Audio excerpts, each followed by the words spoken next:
E aí, galera, beleza? Como é que vocês estão? Meus amigos, hoje é segunda-feira, uma nova semana se inicia mais uma vez com aqueles assuntos que não saem do radar. Anistia 2026, perseguição contra Bolsonaro, disputas eleitorais, notas plantadas, disse-me-disse, a imprensa mentindo, se bem que uma semana se inicia, né? A imprensa mente assim com uma frequência absurda, distorções, enfim, tem muita coisa pra gente comentar. Dividido em duas partes, também tem as questões internacionais, Estados Unidos versus Brasil. A segunda parte eu não sei se vai dar pra comentar hoje, mas o Barroso andou dando algumas entrevistas pra CNN, pra Folha de São Paulo, ele aí vai sair da presença do Supremo, andou falando algumas coisas, tá no radar uma possibilidade de se aposentar mais cedo. Fala sobre sua relação com Lula, o voto que ele deu que acabou levando Lula a ser preso. E tem mais algumas coisas também ligadas ao Poder Judiciário brasileiro, inclusive aumentos salariais e outras tantas relacionadas ao Lula. Mas eu acho que a gente só vai conseguir comentar sobre a primeira parte do vídeo de hoje. Aí quero começar falando sobre Bolsonaro.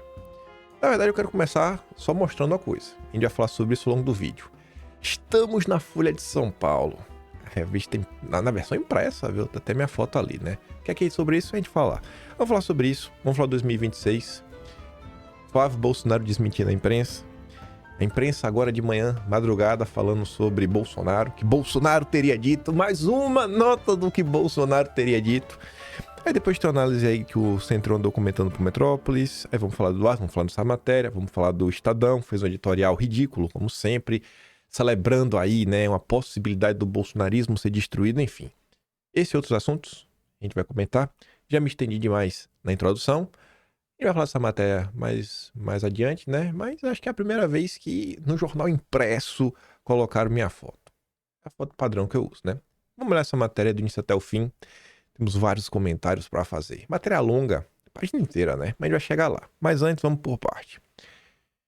Mais uma vez, Carlos Bolsonaro, infelizmente, precisa relembrar o óbvio.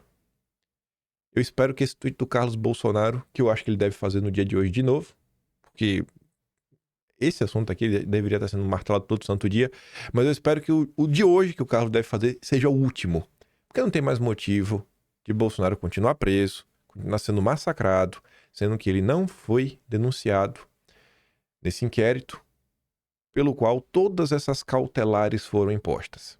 E o Carlos está ali, ó, mais uma vez.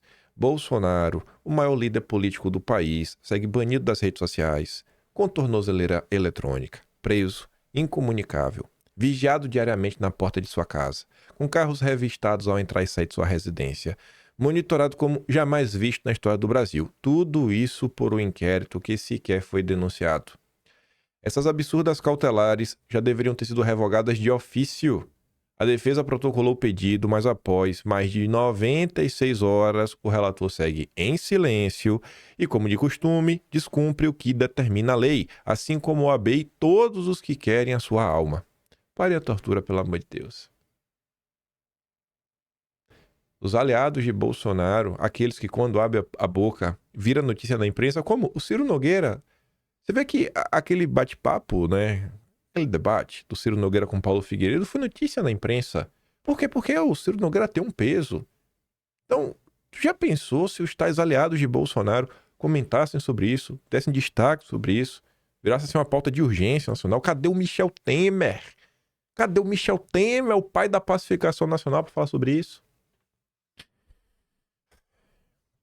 Entrando no disse-me-disse, segundo o Flávio Bolsonaro, tá ali, né?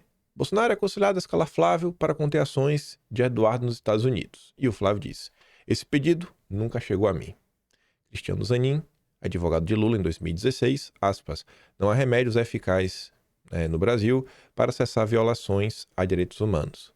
Se hoje estamos na iminência de aprovar uma anistia, Eduardo tem papel fundamental nisso.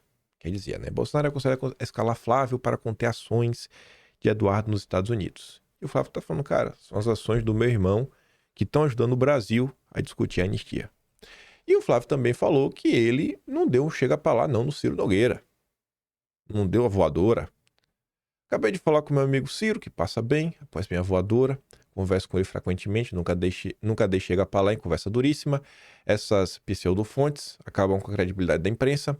No que depende de mim, o campo da centro-direita subirá junto à rampa em 2027 com Bolsonaro eleito presidente da República. Se não conversou, Flávio, eu acho que tu devia conversar, viu? Na boa mesmo. Quem sou eu para ensinar o padre a rezar a missa, mas tem que ter dado uma voadorazinha, viu? Nada dado um totozinho pra ele sair catando ficha. Mas vamos lá. O Flávio colocou aqui uma coisa, falando assim, ó. Poxa, é o trabalho do Eduardo que tá deixando a anistia avançar. Essa nota aqui da Malu Gaspar tem um disse-me-disse agora envolvendo o Bolsonaro. Não sei, é uma coisa que parece crível aí pensando em Bolsonaro. E dessa vez não é nenhuma grande polêmica, não. Não é nenhuma grande polêmica dessa vez.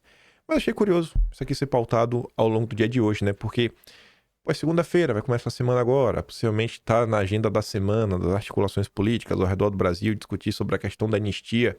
Então, talvez, sei lá, se esperou a segunda-feira para colocar isso daqui. Em conversa reservada com Valdemar, Bolsonaro deixou claro que não vai para articulações no Congresso para aprovar a anistia light. Então, assim, se a conversa for reservada com Valdemar, se essa informação chegou a Malu Gaspar e o Rafael Moraes Moura, ou foi o Bolsonaro, que eu acho improvável, ou foi a turma do Valdemar. Ou talvez algum dos dois contou, né? O Bolsonaro falou que teve uma conversa reservada para alguém, se alguém levou para Globo, ou o Valdemar contou, ou a imprensa inventou. Independente disso, segue falando o seguinte: para Bolsonaro, não dá para endossar publicamente um projeto cujo relator, na visão dele, foi escolhido pelo Supremo e atua em dobradia com o Supremo, que é o Paulinho da Força. Caberia, portanto, a Paulinho da Força e ao Supremo assumirem o ônus por capitanear qualquer iniciativa nesse sentido. Segundo relatos obtidos pela equipe da coluna, a avaliação de Bolsonaro é que, se o PL for a favor do projeto, isso não apenas seria interpretado como recuo, mas também irritaria o núcleo duro da base bolsonarista, que insiste em uma anistia ampla, geral e restrita. O Eduardo Bolsonaro até gravou um vídeo sobre isso. Valdemar se encontrou com Bolsonaro na tarde da última quinta, dia 25, no condomínio Solar de Brasília. A leitura de Bolsonaro é que uma eventual adesão do PL à iniciativa poderia passar para a militância bolsonarista o recado de que a sigla topou fazer parte do acordo, que ainda envolve o Michel Temer, o Aécio Neves. Além deles, também participaram os ministros do Supremo, Moraes e Gilmar Mendes, que são próximos de Paulinho da Força e deram aval às negociações. Aqui está mais ou menos condizente aí com o posicionamento do Eduardo. Aí, já que a gente falou no Valdemar, só para mostrar, né, a irresponsabilidade de algumas pessoas, o Valdemar, na sua entrevista para a Folha de São Paulo, falou que se Eduardo não seguisse as ordens, que muitas vezes você nem sabe se são ordens ou é só o desejo do Valdemar, ele estaria matando o pai. Olha o que o Merval Pereira escreve: matar o pai. Se anistia ampla, Eduardo não voltará à política, muito menos ao Brasil, onde será preso ou desembarcar, pois o processo sob obstrução à justiça certamente será encerrado com sua condenação.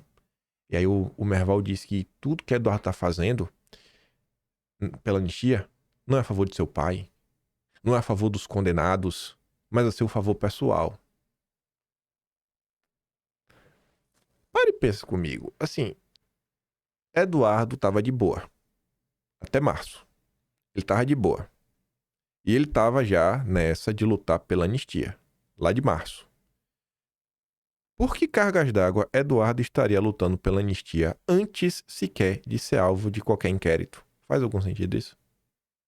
Então, assim, Eduardo, ele imaginava que num futuro distante ele seria alvo de um inquérito de obstrução de justiça e por isso ele foi para os Estados Unidos e meses anteriores, quando já estava trabalhando em torno da anistia, porque ele sabia, e tudo isso era um grande plano, uma grande, sei lá, não sei, velho, assim, de Eduardo, né?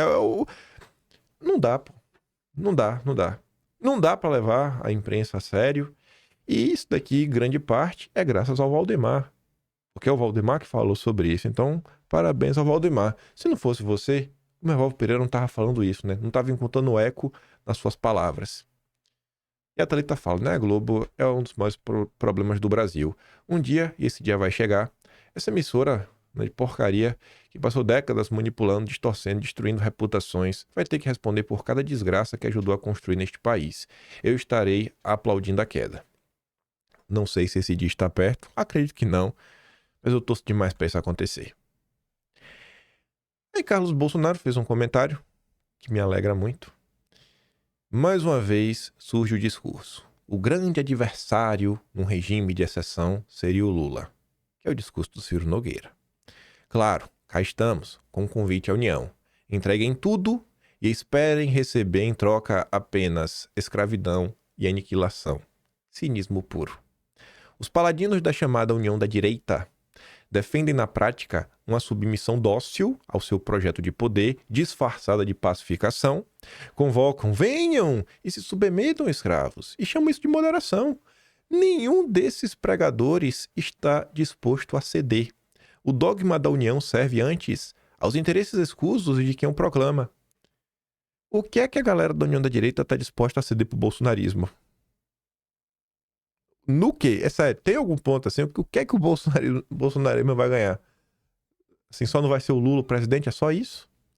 Libertem Bolsonaro e os milhares de presos políticos para que voltem a chamar isso aqui de democracia.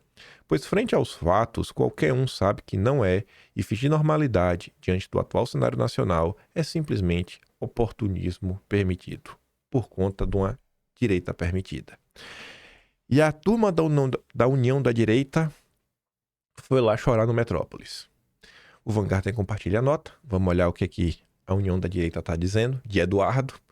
Mas a manchete é, oposição vê Eduardo incontrolável e teme ficar sem alternativa em 2026. Então, se a oposição não tem alternativa, a alternativa é abraçar o Lula, né, e ter ministérios, como a União Brasil, que tem 3. Disse que vai entregar, tô esperando. Na verdade, já entregou, né? Mas daquele jeito. Os do Alcolumbre não precisam mexer.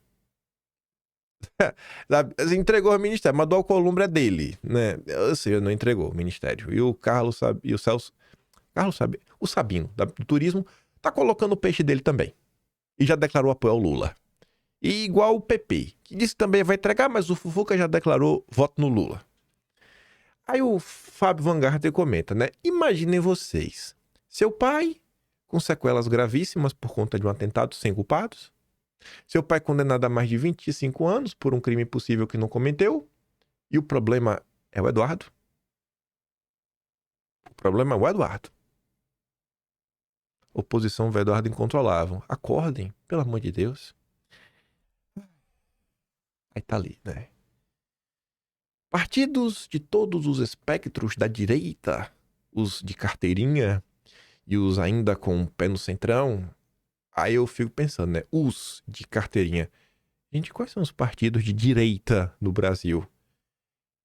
Eu não tô nem apreço pelo Partido Novo. Eu não suporto o Partido Novo, mas pra mim o Partido Novo é um partido de direita. Eu aceito isso. Por mais que eu não goste deles. Eles batem no peito, realmente se assumem e tudo mais. O PL tem um pé no centrão, né? Mas eu ainda boto na direita, por conta de Bolsonaro. Mas tirando isso, quais são os partidos de direita? Pelo amor de Deus, né? Enfim, essa turma classifica Eduardo Bolsonaro como incontrolável. Um agente de entropia constante nas articulações do grupo para 26. Ah, entendi. Eduardo é o cara que tá melando o jogo. Caciques desse eixo político entendem que Eduardo impedirá qualquer acerto sobre candidatura ao Planalto no futuro imediato. É porque já pararam para pensar que todos os acertos passam por um joguete de vocês, isolando o bolsonarismo e não entregando nada, não cedendo nada. Então, por que Eduardo deveria aceitar o jogo de vocês e dar tudo sem entregar nada? Aí continua. Essas lideranças políticas estimam que Eduardo tem cerca de 20% da intenção de votos consolidados, que é os votos do bolsonarismo. Não é o suficiente para levá-lo para um eventual segundo turno. Não sei, viu? Vamos pagar para ver? Mas são 2 dígitos capazes de impedir a vitória de um candidato de direita. O temor é que parte desse eleitorado, averso a qualquer candidato sem um sobrenome Bolsonaro, anule o voto caso não veja um integrante da família nas urnas. Esse medo existe, né? Pior que o Duda Lima tá falando disso tem um tempo já. Tá preocupado? Aí, diante desse medo, não seria mais fácil realmente compor para ajudar o Brasil? Trabalhar por uma anistia? Eu não acho que Eduardo é o cara mais radical do mundo, não. Por que você não tentar, sei lá, ver um vice palatável? Emplaca lá na chapa do Eduardo. Eduardo Cabeça de Chapa, um vice palatável? Não dá, né? Aí é pedir demais pra vocês. Não por acaso, o alerta dos articuladores sou o mais forte, após Eduardo anunciar publicamente que seria candidato à presidência. Logo após isso, Ciro Nogueira foi às redes sociais reclamar da falta de bom senso na direita e pregar a união do grupo, né? Ou seja, Eduardo desista. Deixe a gente concorrer sozinhos, sem vocês. Nós contra o Lula. Deixe a gente voltar ao Teatro das Tesouras. A mensagem do cacique do Centrão, mesmo sem citar Eduardo, foi interpretada como uma indireta ao deputado. Até porque mais lideranças do grupo confessam nos bastidores o mesmo incômodo e vão além. Consideram que Eduardo é intransigente com relação à pele da dosimetria e que sua insistência na anistia ampla, geral e restrita deixará o pai, além dos demais condenados, sem benefício algum. Olha como eles são bondosos, hein? Só 16 anos preso, pô. Uma pessoa de 70 anos de idade. Só 16. Só 16. Se Bolsonaro sobreviver até os 86, né? Porque estão todas essas sequelas, ele vai estar livre. Vai ter cumprido sua pena. Olha como eles são bondosos, gente. Só até o Bolsonaro.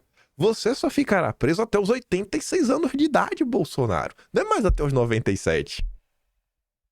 Depois de tudo que você fez pelo Brasil, Bolsonaro, só 16 aninhos de cadeia pra você. Ah, pai, Eduardo é intransigente. Eduardo é um intransigente. Mesmo que um improvável acordo com Eduardo seja feito, esses líderes avaliam que qualquer entendimento pode ser desfeito rapidamente no cenário de incertezas. Isso impediria, por exemplo, uma decisão concreta de Tarcísio para concorrer. Não por acaso, o Sóstenes foi aos Estados Unidos nesta semana. Bom, o Sóstenes falou que foi para lá para ouvir, entender. E deve ser, porque essa turma realmente quer entender. Acho que o Sóstenes é melhor de diálogo. Segundo interlocutores, o representante da bancada do PL tenta convencer Eduardo a acalmar os ânimos e alertá-lo sobre o clima no Congresso. Caciques de partido de centro não demonstram disposição para perdoar os envolvidos na suposta tentativa de golpe, muito menos se a anistia também for para Bolsonaro. Então, assim, eles não querem ceder nada, eles querem que o Bolsonaro fique preso até 86 anos de idade, tiver saúde para sobreviver até lá. E Eduardo é intransigente, porque Eduardo acha que a Débora do Batom tem que ser condenada, tem que ter sua vida destruída, né? Acha que a morte do Clesão foi só o quê? Um erro, né? Um desvio de rota. Não, que no desvio padrão. Então, assim, é só mais um. É só estatística, é só isso. E Eduardo, não é assim que as coisas funcionam.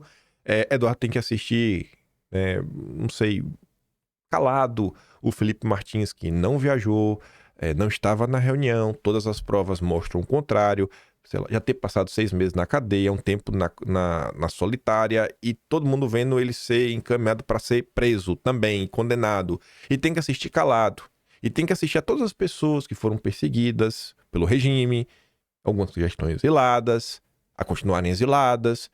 O Eduardo também tem que assistir todo o aparato de repressão, né, o AI-6, seguir aberto, né, já quase 6 anos de inquérito das fake news. E se Eduardo não aceitar isso, ele é intransigente. Mas que... Ah, Eduardo Bolsonaro. Ah, meu Deus do céu. Esse Eduardo tá demais. É incrível, rapaz. E deve ser porque Eduardo Bolsonaro ele está sendo influenciado pelo Aldo Rebelo e Kim Paim. Cara, meu Deus do céu. Ai, eu achei a manchete um clickbait gigantesco. Mas gostei, ok, tá no preço. E achei que tem algumas coisas da matéria que o jornalista Fábio Vitor, ele desvirtuou um pouquinho. E lendo assim, eu acho que às vezes foi mais por... Eu não acho nem que foi de safadeza, eu acho que é meio assim, sei lá, velho, má vontade de entender. Ou então, incapacidade de entender. Não vou falar que foi burrice, né? Esse jornalista da Folha de São Paulo, ele veio conversar comigo dia 22. Foi um dia anterior dos meus pais viajar. Mandou mensagem mais cedo. Tinha mandado mensagem acho que no sábado. Coisa, você vai estar de boa pra conversar. Não posso mandar umas coisas aí pra escrever. Era pra eu ter deixado ele mandar por escrito. Porque eu respondia por escrito. E aí ficava de boa. Eu sei que a gente começou a conversar. Ao longo da entrevista, o que tiver aspas minhas, eu conto pra vocês. Mas vamos ver essa matéria que saiu. Matéria longa. Eu acho que no frigir dos ovos ficou boa até, velho. Mas vamos lá, né? Influenciado por Aldo Rebelo e Kim Paim, Eduardo Bolsonaro elogia Getúlio, JK e Jango. Vídeo de deputado, publicado em junho, expõe exaltação a nacional desenvolvimentismo. Nos Estados Unidos, filho do ex-presidente indica cartão de visitas em pretensão de se lançar ao Planalto. Aí vai lá. Pouco mais de um mês antes de Trump anunciar uma guerra tarifária contra o Brasil, Eduardo Bolsonaro publicou um vídeo que, veja só, de tão impressionante parece falso, mas cujo conteúdo saiu mesmo da boca do terceiro filho do ex-presidente. Conversando com o Fábio Vitor, ele gostou do tom do discurso. O problema é que essa galera é indignada. Eles não conseguem aceitar a possibilidade de alguém da família Bolsonaro gostar do Brasil.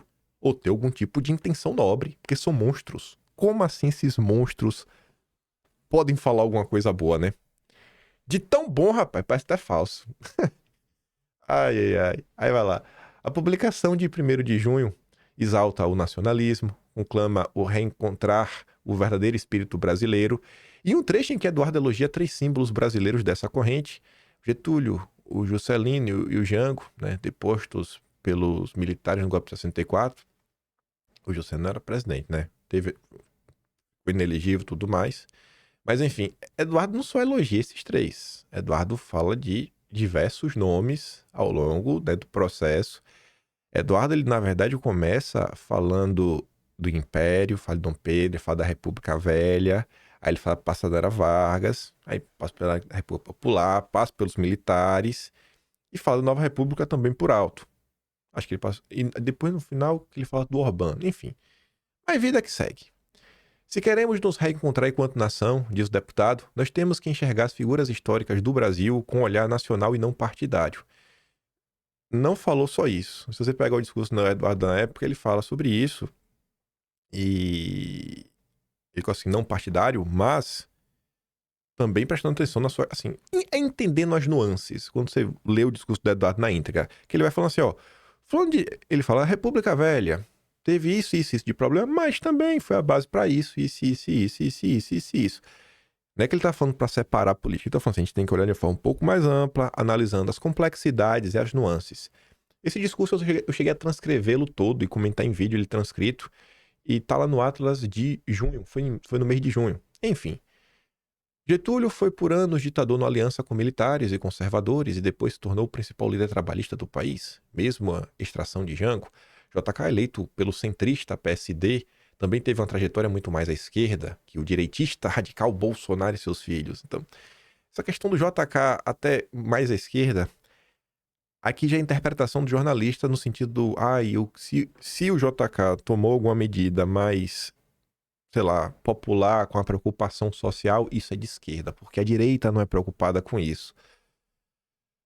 Enfim, né? O Jango realmente tá na esquerda, né? Colocar o Getúlio é até mais complicado classificar. Mas vamos continuar. Aí tá ali, ó. O que Eduardo falou, essa aspas. Getúlio Vargas, por exemplo, liderou um governo que não teve as liberdades plenas, é verdade. Então Eduardo destaca, ó, o cara foi um autoritário, o cara foi um tirano, né? Tem defeitos, mas é inegável também que houve avanços na nossa indústria, a intenção de valorizar o trabalhador e também investimentos em infraestrutura. Fechar os olhos para isso seria infantil. Exatamente isso. Então, Eduardo, não é que ele exaltou ninguém, ele destacou que a gente precisa enxergar a história do Brasil na sua complexidade, as suas nuances. Realmente tentar entender, é fazer uma análise não partidária, não é entrar com um viés de confirmação ou tentar enxergar a história do Brasil para confirmar o que a gente pensa. Aqui eu acho que o jornalista pecou um pouquinho na hora de interpretar. No discurso aparentemente ensaiado, ele lido em teleprompter. O mesmo vale para o Juscelino. Podemos debater os custos e os efeitos econômicos do seu governo, mas é inegável, houve ali um projeto de integração do país, de otimismo, de progresso, foram 50 anos em 5. Isso daí marcou o imaginário do Brasil por décadas. E não teve isso também? Não teve o aumento da dívida?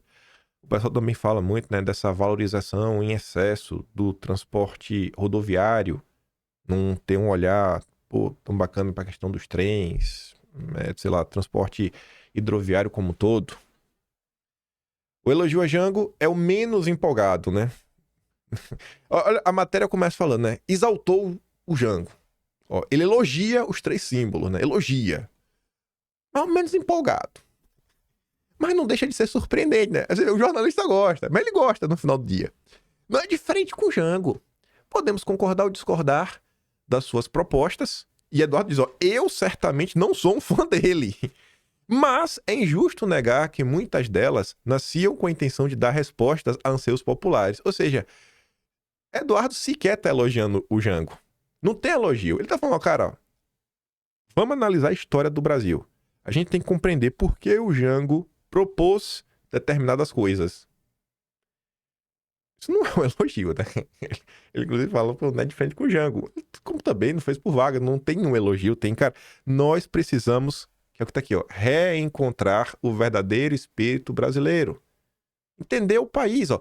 Se queremos nos reencontrar enquanto nação, temos que enxergar as figuras históricas do Brasil com olhar nacional e não partidário, de uma forma mais ampla, de uma forma mais complexa. Mas tá ok, até aqui a matéria tá ok. Então se dá outra pérola do discurso. Assim como fala do período militar, não dá para dizer que tudo ali foi trevas. A opinião histórica da família Bolsonaro sobre a ditadura jamais mencionou trevas, pois o oposto disso. Mas o Eduardo não tá falando que foi trevas. O Eduardo está conclamando que as pessoas analisem a história. E tem pessoas que olham para a história e acham que o período militar foi só trevas. O Eduardo não criticou. Só tô falando, tem gente que vê dessa forma. E a gente não pode ver assim. A gente tem que ver em sua completude. E aí continua. Pai e filhos sempre rejeitaram as evidências quanto às barbaridades cometidas pelos governos militares, classificando o período como a época de ouro do país. Eduardo coloca assim, ó, até houve autoritarismo, concede o deputado, mas ali existiram investimentos em infraestrutura que sustentam o Brasil até hoje. E é papel de uma nação madura olhar para o passado e conseguir perceber tudo aquilo que deu certo, tudo aquilo que foi positivo na nossa história. Ou seja, é ter um olhar maduro para as coisas. Enfim, até agora não chegou a minha parte, nem do Aldo Rebelo. Eduardo faz uma pregação que soa delirante, diante das atitudes bélicas que marcam a trajetória dele e de seu pai, eu discordo, e é mais estapafúrdia ainda pelo contraste com sua incitação a Trump para retaliar o governo federal e o Supremo por causa do julgamento de Bolsonaro na corte. Eu também discordo. Aspas. Negar as virtudes de qualquer período da nossa história é negar a nós mesmos. Na união nacional possível, se cada um dos lados quiser apagar o outro, o Brasil precisa de reconciliação, não de ressentimento. Monologa. Sim. E engrena um discurso de candidato. Eu me apresento como alguém disposto a ajudar o país a se reencontrar, a levantar a cabeça e acreditar em si mesmo. Quero me reencontrar com o espírito brasileiro, com a coragem de quem construiu esse país em meio a tanta diversidade. Eu quero caminhar lado a lado com todos que também acreditam nisso. Conforme mostrou a Folha de São Paulo, Eduardo está disposto a se lançar candidato, mesmo sem apoio do pai, isso caso até lá não seja preso ou impedido pela justiça. Para líderes do Centrão, seria uma estratégia para herdar os votos de Jair, mesmo que o ex-presidente apoie o governador Tarcísio. O discurso do vídeo de junho parece ser um cartão de visitas nesse sentido. Ainda que o insólito rumo indicado a limpo é uma questão. Como foi possível essa guinada do Eduardo? Aí agora vem um jornalista. E ele já me ligou pra tentar entender, e ele já tinha assim ele tinha uma coisa na cabeça, que ele queria confirmar todo o curso. Eu falei, cara, não foi por aí, não sei o que. Eu falei, cara, não é assim. Mas você não fala com ela? Eu falei, cara, não é assim, eu não converso. Aí tá assim, ó. Dias antes de Eduardo publicar o vídeo, o ex-ministro Aldo Rebelo participou de uma live no canal Quinta Elementos. Eduardo também já havia ido em outras oportunidades. Um dos motes da conversa era soberania traída, direita sem povo e governo a serviço dos bancos. O Brasil tem saída.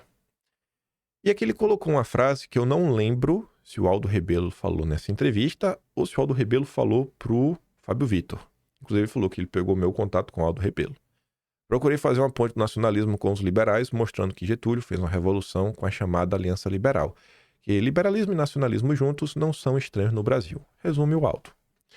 Também participou da live o youtuber Kim Paim, ligado a setores bolsonarismo, né? Deve ser setores do bolsonarismo. O tema do vídeo de Eduardo, relata Paim, permeou conversas anteriores entre ele, integrante do Quinto, e o filho de Bolsonaro. Mais ou menos. Nós dissemos, e se a história do Brasil não for realmente como contam? E fomos mandando material. E se o Vargas não for o grande vilão? Quem venceu essa batalha ao final foi a turma do Centrão, que está aí até hoje. Eduardo começou a se questionar. Outra vez falei pra ele, você já parou para ler o discurso do Jango no 13 de março? Enfim, conta Paim que rejeita a peça de Rejeita a pecha de bolsonarista. Deixa eu continuar. Eu vou falar dessa primeira parte do rejeita a pecha bolsonarista e depois eu falo isso daí, do que eu teria dito para Eduardo. Aspas. As pessoas me veem como passador de pano do Bolsonaro. Na ligação no telefone eu não falei isso. Eu falei que as pessoas me veem como o maior passador de pano do Bolsonaro. Mas me acho uma das pessoas mais distantes do bolsonarismo mainstream. Aí faltou a vírgula do aposto, da explicação do que é o bolsonarismo mainstream. Sou que do lavratismo de ser moda, gosto do Jair, em questões morais me considero conservador, nas econômicas temos simpatia pelo nacional desenvolvimentismo. Não falei bem isso. Quando o cara me ligou, aí começou a conversar, aí perguntando sobre isso e tudo mais, falou, cara, mas não foram vocês falaram com ele? Falei, cara, eu não converso com o Eduardo. Além do que eu já conversei com o Eduardo, assim, ao vivo, às vezes, sei lá, acabou a live, ali no momento que acabou a live, você troca umas palavrinhas a mais, sabe quando, assim, terminou a gravação, terminou, pô, e aí, acharam que ficou bom o papo, não sei o quê, pô, bacana. Às vezes o cara fala alguma coisa, aqueles comentários normal, né, de fim de serviço. Aí eu falei, às vezes a gente conversa, e às vezes eu levo a ter esses questionamentos. E aí eu falei pra ele na ligação o seguinte, cara, eu falei, cara, talvez Eduardo tenha se inspirado em alguma coisa. Eu falei pra ele que eu tinha a suspeita que eu falo assim, pô, eu acho que o Carlos Bolsonaro, o Vesoto tá sempre me assistindo. Porque o Vesoto, ele compartilha algumas coisas que eu comento em vídeo. Às vezes ele compartilha meu próprio vídeo. Então, tem essa impressão. Talvez o Carlos tenha colocado pra andar. E tem diversas coisas que eu comento em vídeo. Aí eu contei pro Fábio Vitor toda a série de dossiês históricos. Como eu cheguei nos dossiês históricos. E eu falei que talvez o Eduardo possa ter se inspirado por isso. Então, assim, eu tava falando pro jornalista. Falei, cara... E se a história não for assim? E aí eu conto pra vocês direto aqui, falo do Júlio de Mesquita Filho, do Estadão, pipipi, popopô, etc, tudo mais. A concepção, a forma como eu vejo as coisas, explicando pra ele. Eu falo, cara, eu não vejo como o comunismo um grande problema. Eu acho que é um problema. Mas aí eu fui explicar pra ele o que eu enxergo como liberalismo brasileiro. Quem são essas pessoas, quem são essas famílias, todo esse processo, quem que tava contra. E isso me faz pensar, e se a história do Brasil não for a que estão me contando?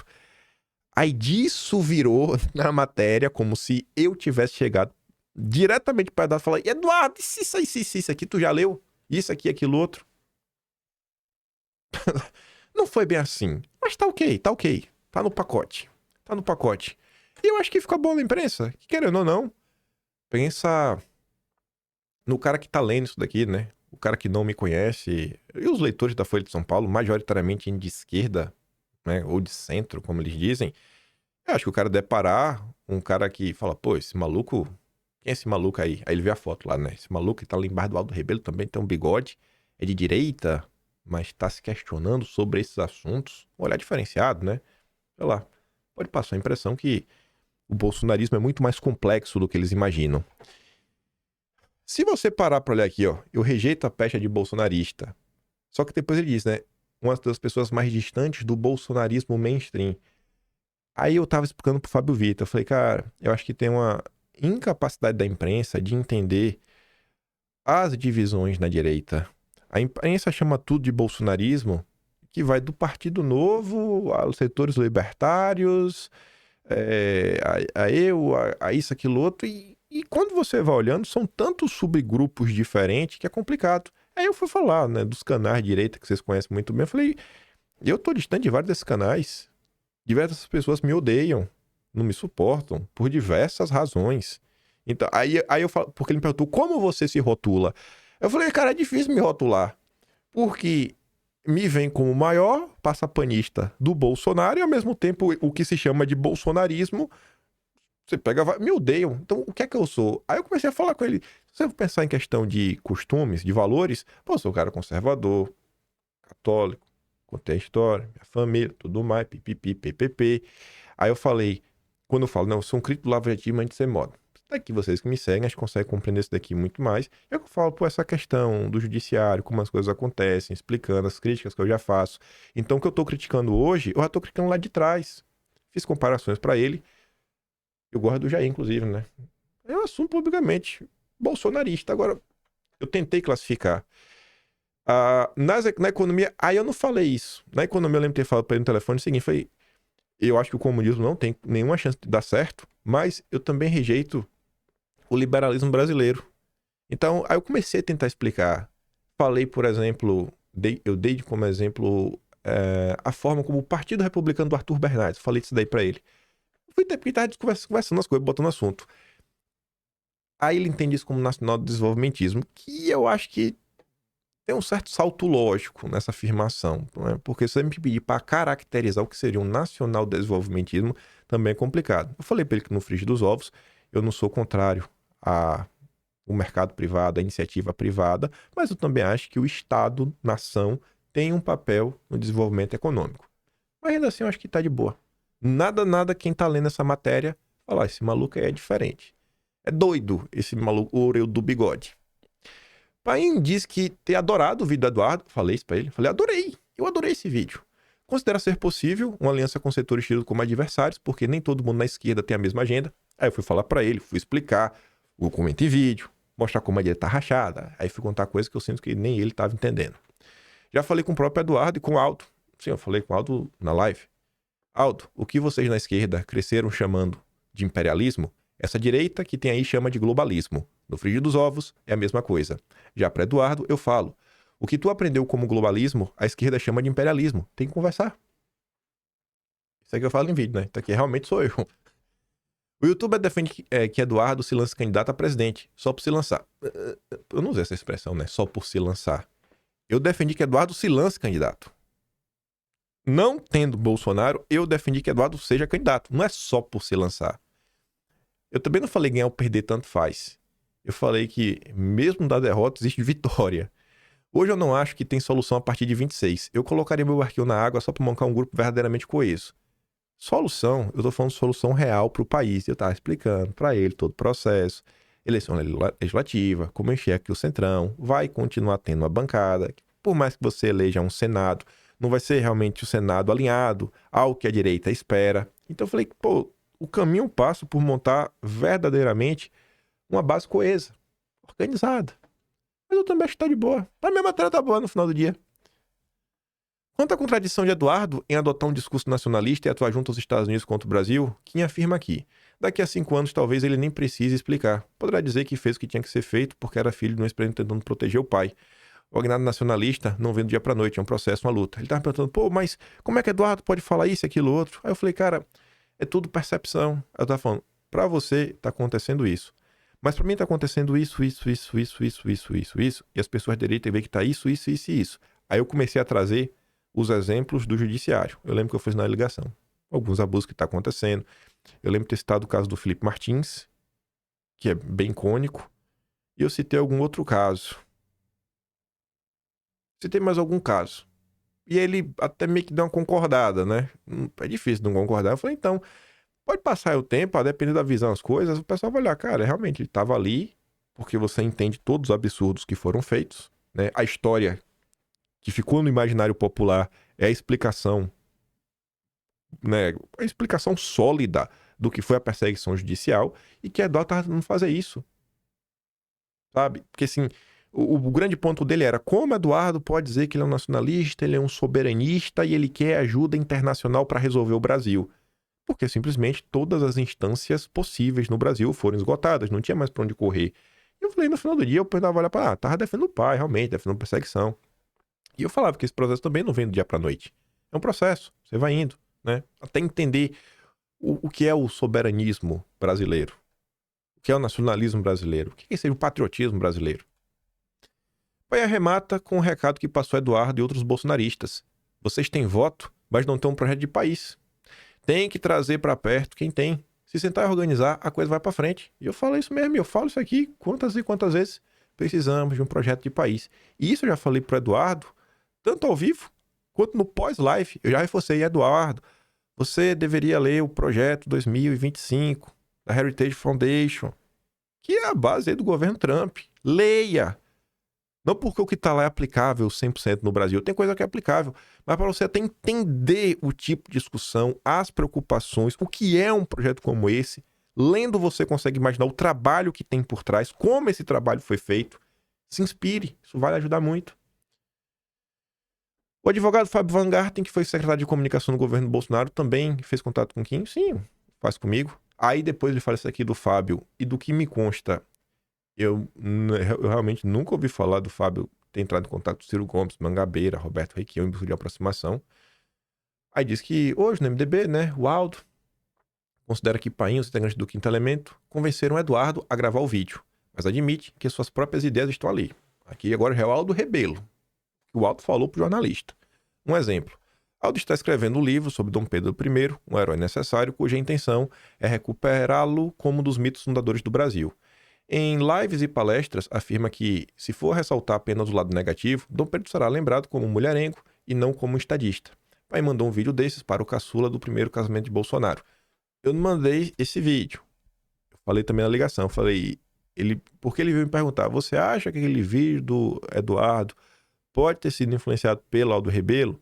Aí eu falei, cara, tem coisa no discurso que veio. Eu mesmo já tinha comentado, já tinha passado em vídeo, que é um recorte do Aldo Rebelo falando do Pedro, ele tá nos Três Irmãos. Eu dei play aqui em vídeo, não sei se na época foi dossiê ou não. Em seu próprio vídeo, Eduardo afirma, se olharmos apenas para o lado ruim, a gente vai reduzir Dom Pedro a um homem mulherengo. Mas ele foi muito mais do que isso. Foi um estadista que, no momento de ruptura global, conseguiu manter a unidade territorial de um país de dimensões continentais, onde todos falam uma só língua e se reconhecem como um só povo. Aldo Rebelo chegou a enviar uma mensagem a Bolsonaro, antes de ser preso, brincando que cobraria direitos autorais ao 03. O ex-presidente respondeu com risos. Então você vê que a turma conversou, né? Conversa entre si. A reportagem pediu entrevista a Van Garten, mas não teve resposta. Também enviou via o ex-secretário, que costuma intermediar contatos entre Bolsonaro e a imprensa, perguntas para Eduardo, que ficaram igualmente sem retorno. E aí terminou a matéria. Mas eu achei que no Free Desktop tá de boa. Na rede social, da direita, óbvio, gritando, né? Grita. Eita, o pessoal tá com... O pessoal nem leu a matéria, sabe? Viu lá a manchete. O que eu posso fazer, né, velho? Se foi eu que influenciei, estou feliz. Eu acho que em parte eu posso estar influenciando alguma coisa, né? É influenciador que chama, né? Mas acho que sim, acho que a gente, sei lá, vez ou outra, estamos aqui tentando comentar alguns assuntos. Eu tava até conversando com a Atsuki, não tem muitas horas. A gente falando sobre o Brasil, sobre debate público. Eu tava meio que me queixando pra Atsuki, ela até tava meio que concordando comigo. Eu falei que, poxa, falta, né?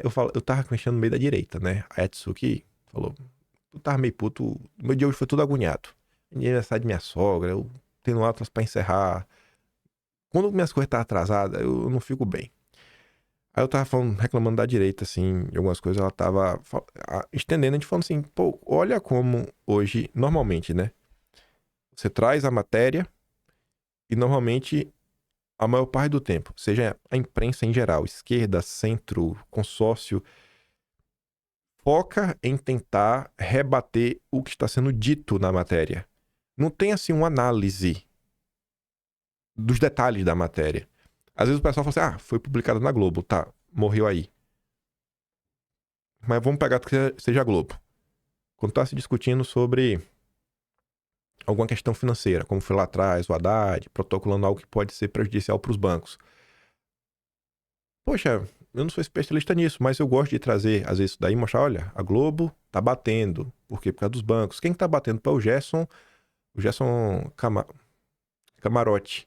Quem é a mulher do Gerson Camarote? Olha quem é. Olha qual banco ela trabalha. Olha o que a esquerda tá falando sobre isso. E aí, comentando, às vezes, a superficialidade do debate público. Então, meio que fica tudo girando em torno do que eles chamam de media watch, né? Você observar o que está acontecendo na imprensa e rebater. Carece muito, tanto na imprensa dos mais diversos espectros, uma análise. Cara, entender de forma um pouco mais profunda o que é esse veículo de imprensa. Eu falo muito do Estadão porque acho que é o melhor dos exemplos. O que é o Estadão? que foi? O que representou a família Mesquita na história do Brasil? Né? Qual o viés? Por que o Estadão fala o que fala? Fazer um vínculo com isso. Os Marinho, a gente sabe que a Globo é uma bosta, mas e além disso, o que mais? Às vezes aproveitar algumas discussões, não só mostrar, o Lula está destruindo o Brasil, beleza, bacana. Poxa, vamos tentar pegar essas situações em termos econômicos e não sei, às vezes tentar trazer algum exemplo do que poderia estar sendo feito e tentar nos aprofundar um pouquinho, não só assim, a gente podia estar cortando imposto, tá? Mas vamos dar um próximo passo nisso. Seja a experiência histórica brasileira, seja uma experiência internacional que a gente possa aplicar no Brasil, tentar aprofundar isso, bicho. Falta, sabe? O debate público ele gira muito em torno de fazer a caveira do adversário e rebater o ponto central da nota. Vamos dar um próximo passo. A imprensa carece demais disso. Não tem mais nenhum tipo de análise. É um debate intelectual. Você botar ideias para rodar, sabe? Politizar as pessoas. A gente comentando. Pô, temos que fazer isso. Eu acho importante, né? Eu pelo menos acho. No possível, né? Dentro das minhas limitações, tento fazer alguma coisa. Enfim, aí vem os golpistas do Estadão. Para deixar claro, né, o lado deles. O Brasil ganha quando o bolsonarismo perde. O editorial segue a linha de ataques do início até o fim. Aí dizendo que a sucessão de derrotas políticas deixou o bolsonarismo ainda mais enfraquecido e isolado. Não, o bolsonarismo está no mesmo lugar. No mesmo lugar. O que foi que o bolsonarismo perdeu? Me digam o que foi que o bolsonarismo perdeu nas últimas semanas. É aquela história, né, do pobre que não tinha nada e perdeu tudo. Você não perde o que você não tem. E isolado. Quando foi que o bolsonarismo não esteve isolado? Então, assim, não mudou nada. A gente pode não ter vencido, mas a gente não está mais enfraquecido e não estamos mais isolados. Pode-se atribuir seus reveses a uma suposta perseguição política do judiciário, a uma eventual traição do Centrão. Não. Assim, mas nada disso esconde o essencial. Isto é, está-se diante de uma espiral descendente que atormenta o bolsonarismo. E quando este perde, é o Brasil que ganha. A malaice bolsonarista chegou ao ápice na ONU. Veja isso. Quando o Trump fez a inesperada declaração sobre a excelente química do Lula, mas pode não dar em nada. Cara, como é que isso é o ápice? Como uma coisa que pode não dar em nada, uma coisa que aconteceu um dia depois de sancionar a mulher do Moraes e sancionar com retirada de vistos mais uma galera. Assim, cara, um dia depois de uma vitória, porque a direita enxerga isso como uma vitória, rolou isso. É o ápice de uma coisa que você nem sabe se vai dar em alguma coisa. Mas o gesto já é o suficiente para promover algo impensável até aqui. Um canal de diálogo e negociação entre os dois mandatários. No mês de agosto, o Trump já falou que conversaria com Lula. No mês de agosto. Então não é impensável. Já aconteceu. É só mentira atrás de mentira. Mas houve mais. As mais recentes manifestações de rua, por exemplo, aquelas com dinheiro do Soros, porque os grupos que estavam ajudando a convocar recebem do Soros. Não é que o Soros pagou pela manifestação, né? Ou às vezes pagou, eu não sei. Mostraram o tamanho da insatisfação dos brasileiros. Os brasileiros. Contra a blindagem de parlamentares, anti-investigações criminais e a concessão de anistia ampla, geral e restrita a Bolsonaro e outros golpistas. Se é um erro reduzir os protestos a um triunfo da esquerda. Não é de esquerda. Foi uma manifestação de direita, né, e de centro. Não foi de esquerda. Também é um erro negar que o número de manifestantes em todas as capitais, no fundo, mostrou que Bolsonaro não é mais o senhor das ruas. 7 de setembro de 2025. A direita lota as ruas e a esquerda não coloca nem 10 mil pessoas em São Paulo. O que foi que aconteceu do 7 de setembro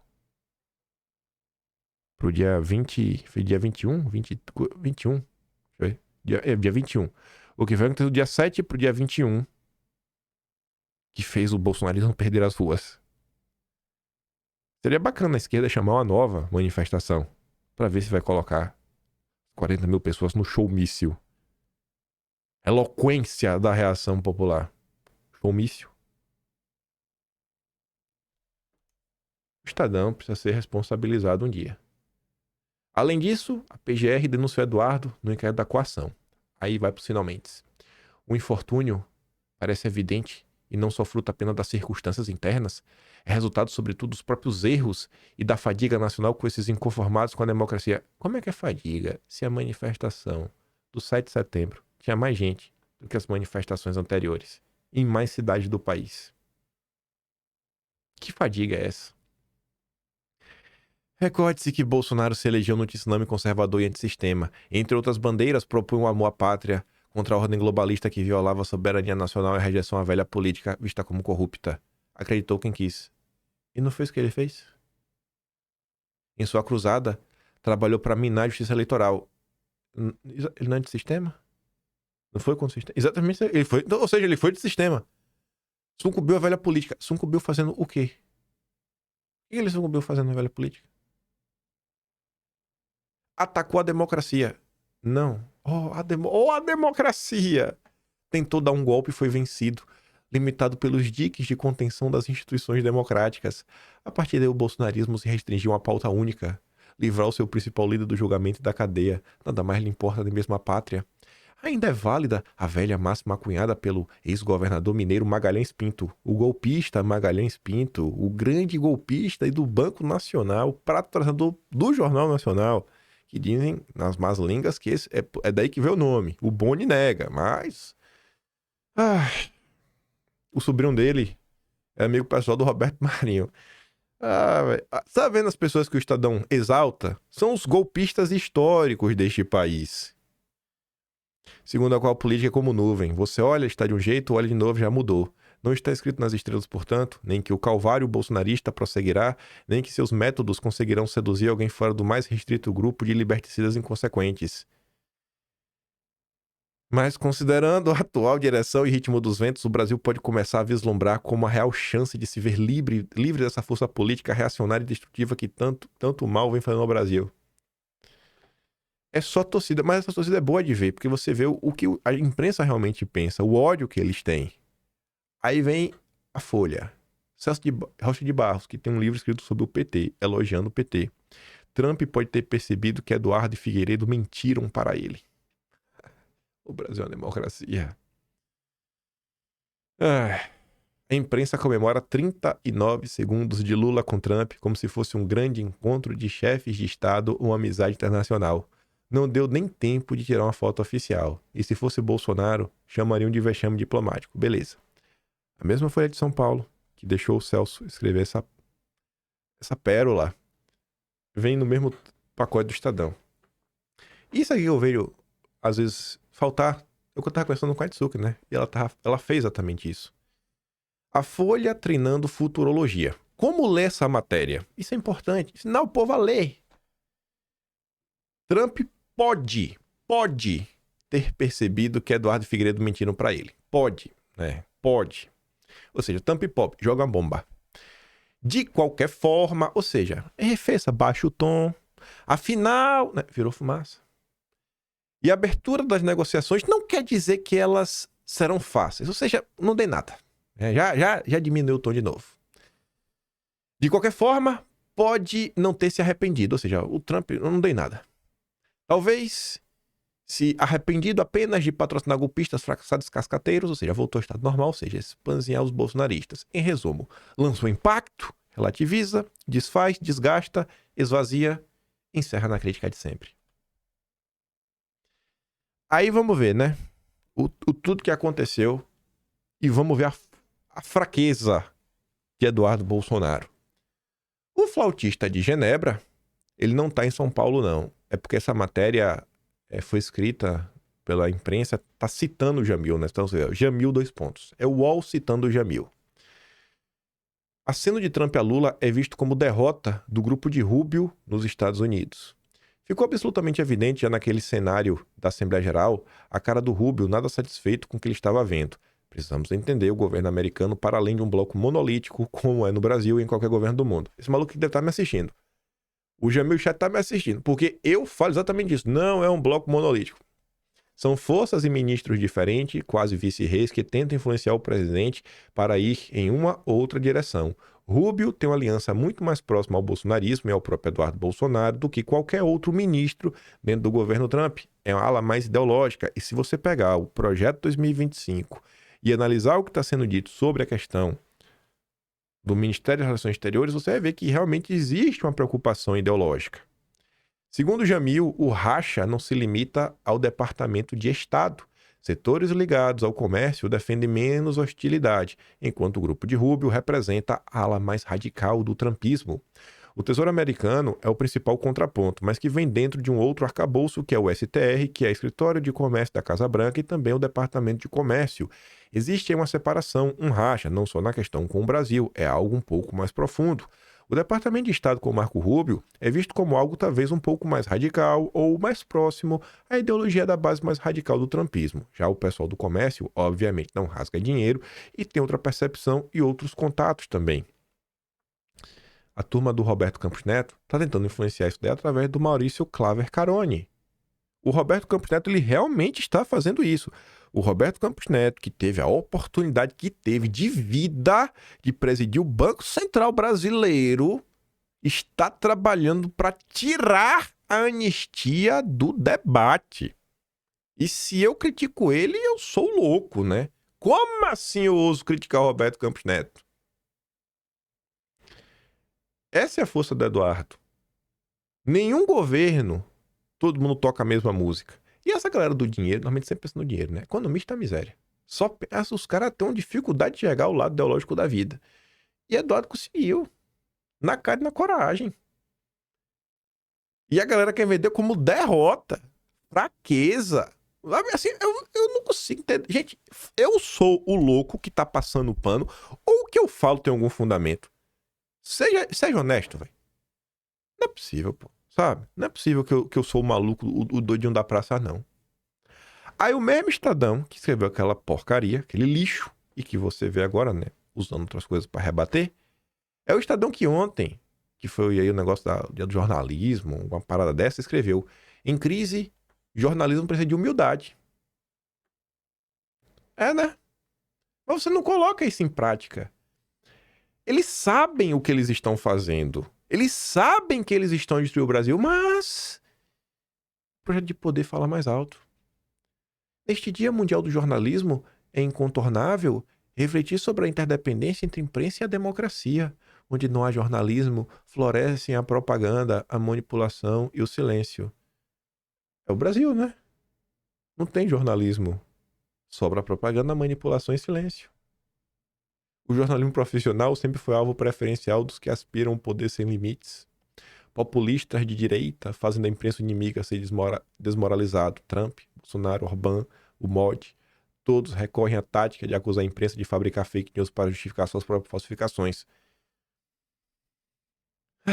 Mas não é só a direita que ameaça a liberdade jornalística. Regimes autocráticos de esquerda, como o Partido Comunista Chinês, Maduro, né, perseguem os jornais independentes com ferocidade cada vez maior.